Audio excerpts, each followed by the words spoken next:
Welcome to the Rim Brake Rodeo. We hope this video helps.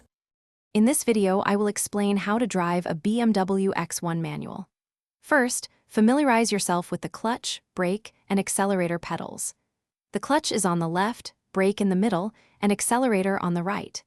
Next, understand your gear shift pattern, typically a 5 or 6-speed H pattern. Begin by practicing starting and stopping on a flat, open area to get a feel for the clutch engagement point. This foundational practice is crucial for smooth operation.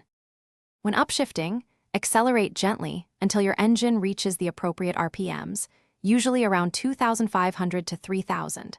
Fully depress the clutch pedal with your left foot and simultaneously move the gear lever to the next higher gear. As you slowly release the clutch, gently apply the accelerator with your right foot.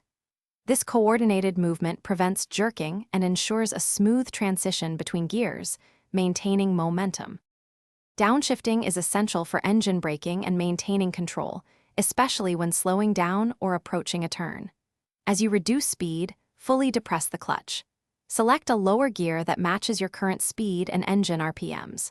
For a smoother transition, you can briefly blip the accelerator as you release the clutch, a technique known as rev matching. This minimizes strain on the drivetrain and improves overall driving comfort. For more advanced control, practice hill starts. You can use the handbrake method or, for experienced drivers, the heel-toe technique to manage the clutch and accelerator. Always avoid resting your foot on the clutch pedal, as this causes premature wear. Remember to check the description for a link to those fantastic leak-proof meal prep containers, as well as other great deals. Consistent practice will make driving your manual BMW X1 second nature, enhancing your driving experience. Thanks for watching. Consider subscribing if we helped you.